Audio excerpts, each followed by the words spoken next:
හරි තව පුංචි දෙයක් කියන්න තමයි මම මේ වීඩියෝ එක කරන්නේ. ඉතින් ආපහු හැමෝම සාදරයෙන් පිළිගන්නවා Mr. Gadget Motor YouTube channel එකත් එක්ක.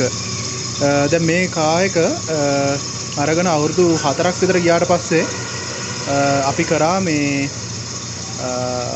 එන්ජින් එකේ හෙඩ් එක හැදුවා. ඊට පස්සේ අවුරුදු 4කට පස්සේ ඒ කියන්නේ 2018 වගේ පස්සේ ආයෙ 2023 මේකේ හෙඩ් එක රිපෙයාර් කරා. හරිද? ඒ රිපෙයාර් කරේ මොකද වෑල් ඔයිල් සීල්ස් අවුත් වෙලා මේ ඔයිල් පිච්චෙනවා.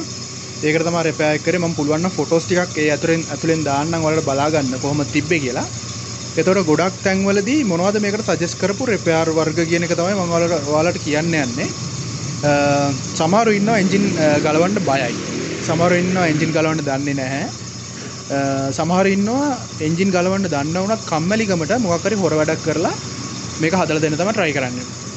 එතකොට මේ හරි මම මේ එන්ජින් එක පොඩ්ඩක් මේ නතර කරලා කියන්නත් හිතෙනවා. හරි බලමු කමන්නේ.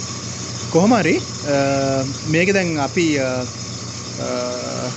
සමහරු මේකට දැන් මම රිසර්ච් එක කරනකොට පොඩ්ඩක් මට එක එක විවිධ පුද්ගලයන් හම්බුණා. ඇත්තටම මම ඔයාලට හෙඩ් ගැන කියලා දෙන වෙනම වීඩියෝ එකක් දාලා දෙනවා. ඉතින් මම මේකේට යන අවම වියදම් බලන්න පොඩ්ඩක් එළියට ගිහිල්ලා කට්ටියත් එක්ක කතා කරා.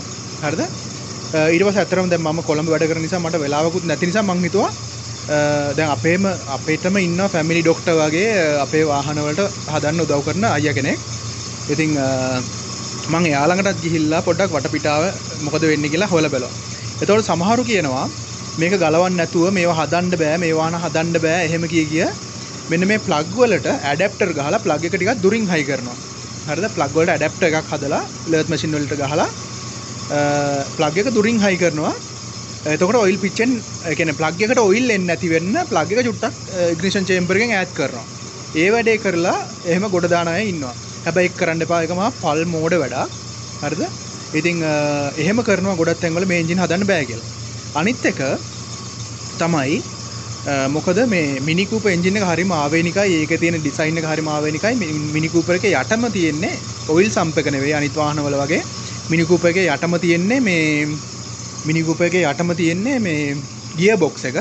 ඒතර සේම් එන්ජින් ඔයිල් එකම තමයි ගියර්ස් ටිකත් වැඩ කරන්නේ. ඉතින් එතකොට මේ ගොඩක් අය මේ වගේ බෝර් ගෙවෙනවා කියලා කියනවා. සාමාන්‍ය මිනි කූපර් එක ලේසියකට බෝර් එකක් ගෙවෙන්නේ නැහැ. හරිද?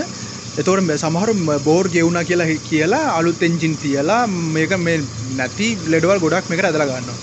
හැබැයි අපේ අර ෆැමිලි ඩොක්ටර් වගේ ඉන්න අයියා හැම වෙලේම මට කියපු කතාවක් තමයි මල්ලි ක්ලාසික් කාර් වල බෝර් එක ලේසියෙන් කැපෙන්නේ නැහැ. හෙඩ් එක තමයි ওই විදියට ඔයිල් ලීක් කරන ප්‍රශ්නේ ඒ වගේ ගේන්නේ කියලා.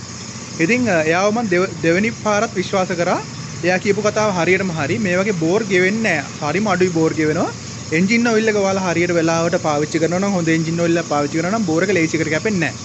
ඒතකොට සමහරව ඉන්නවා බෝර් එක කැපුණා කියලා රීබෝර් කරනවා. හරිද? ඊට පස්සේ අලුත් පිස්ටන් දානවා, අලුත් රින්ග්ස් දානවා. එහෙම කරපුවම වාහන වලට නැති ලෙඩ. දැන් මම මේ කතා කරන රිපෙයාර් එක ඔය දැන් Toyota වාහන ඒ හැම දෙයකටම පොදුයි. මිනි කූපර්ස් වලට විතරක් නෙවෙයි Toyota Corolla එතකොට Nissan ඔය වගේ පරණ වාහන හැම එකකටම පොදුයි. මොකද Toyota වල වාහන වල වගේ කට්ටිය ටක් ගාලා බෝර් එක බානවා, ගලවනවා, පිස්ටන් ටික ගලවනවා. මොකද යටපැත්තේ තියෙන සම්ප් එක නිසා. හරිම ලේසි පිස්ටන් ටික අදින්න. හැබැයි මේවට කට්ටිය අත ගහන්න බයයි. යටම තියෙන ගියර් බොක්ස් එක එයාලට තේරෙන්නේ නැහැ මේක ගලවන්න. ඒක තමයි විශේෂයෙන්ම එයාලා මේවට අත ගහන්න නැති ප්‍රශ්නේ. ඒතර හදනම කට්ටිය කියනවා මේ වගේ බෝර් ගෙවිලා දෙන මොවට බඩු නැහැ, ඕවා හදන්න බෑ. ඒක සම්පූර්ණයෙන්ම බොරු කතාවක්. ඔය ඕක තමයි ගොඩක් කට්ටිය කරන්නේ ප්ලග් වලට මේ ඇඩැප්ටර් ගහලා දුරට හයි කරනවා. හරිද? ඔය වගේ මේ මෝඩ වැඩ තමයි කරන්නේ. ඔන්න බලන්න දැන් අපි රිපෙයාර් එක කරලා තියෙනවා ඇත්තටම. දැන් ඉස්සර මේ සයිලන්සර් එකෙන් හොඳටම නිල් පාට දුම ආවේ. හරිද? මට ඇත්තටම වීඩියෝ කරන්න වෙලාවක් තිබ්බේ නැහැ. හොඳටම නිල් පාට දුම ආවේ. මම ඔයාලට මේ හෙඩ් ගැන විශේෂයෙන්ම diesel engine head, petrol engine head ඒ හැම දෙයක් ගැනම කියලා දීලා තියෙනවා. දැන් කිසිම අවුලක් නැහැ. බලන්න හොඳටම සුදු පාට දුම යන්නේ. ඉතින් ඔයාලට මතක ඇති මෙන්න මේ මිනි කූපර් එන්ජින් එකෙන් මම වීඩියෝස් ටිකක් කරා. මිනි කූපර් එන්ජින් වර්ග ගැන ඔයාලට විස්තර කරා. ඉතින් මේ වීඩියෝස් බලලා නැත්නම් බලන්න. ඒතර හොඳට මතක තියාගන්න හැම වෙලේම හෙඩ් එක රිපෙයාර් කරරොත් ක්ලාසික් කාර් එක අවුරුදු 4න් 5න් වගේ ලොකුම රිපෙයාර් එකකට කියලා ඉන්නේ එන්ජින් හෙඩ් රිපෙයාර් එක විතරයි. ඉතින් ඒ ටික තමයි මට ඔයාලට මේ වීඩියෝෙන් කියලා දෙන්න ඕනකම තිබුණේ. හරි. එහෙනම් අදට ගිහිල්ලා එන්න.